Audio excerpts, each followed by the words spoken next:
बिस्मिल्लाहिर्रहमानिर्रहीम। अस्सलाम वालेकुम नाजरीन, मैं हूं बुशरा और आप देख रहे हैं कुकिंग विद बुशरा।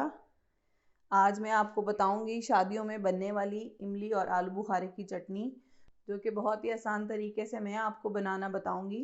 और आप इसको स्टोर करके भी रख सकते हैं लंबे अरसे के लिए। आप इसको समोसों, पकोड़ों, पराठे, दही बल्लो सब के साथ खा सकते हैं। बहुत ही मज़े की होती है ये चटनी। तो चटनी बनाना स्टार्ट करते हैं। चटनी बनाने के लिए मैंने लिए हैं 200 ग्राम आलू बुखारे। इन्हें मैंने 5 से 6 घंटे के लिए भिगो दिया था।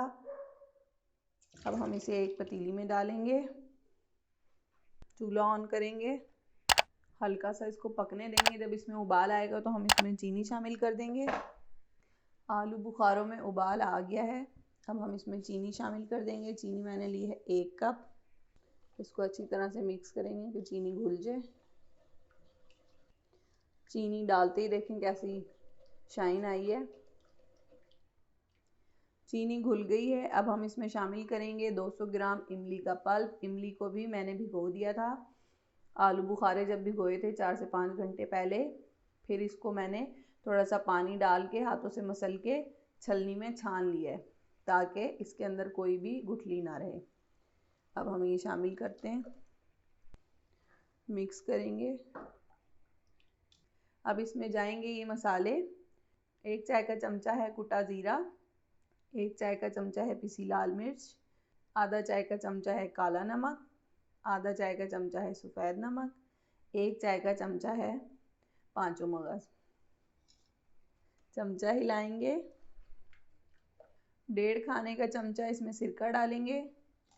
सिरके से ये चटनी ख़राब नहीं होगी, काफ़ी अरसे तक ये महफूज रहेगी ख़राब होने से। उबाल आने तक पकाएंगे। उबाल आ गया है इसमें। अब इसमें शामिल करेंगे ये 1.5 खाने का चमचा कॉर्नफ्लोर था, ये मैंने थोड़े से पानी में हल कर लिया। अब जल्दी से ये इसमें डाल के चमचा चलाएंगे ताकि गुठलियाँ ना बने। चटनी बिल्कुल स्मूथ सी तैयार हो। चटनी तैयार हो गई, ये देखें एकदम ठीक हो गई है। अब हम चूल्हा बंद कर देंगे और चटनी को ठंडा करेंगे और किसी भी बॉटल में महफूज कर लेंगे। चटनी तैयार है, आप लोग भी ज़रूर ट्राई करें चटनी की रेसिपी को। और अगर आपको हमारी रेसिपीज़ पसंद आती हैं तो हमारी वीडियो को लाइक करें और चैनल को सब्सक्राइब करें।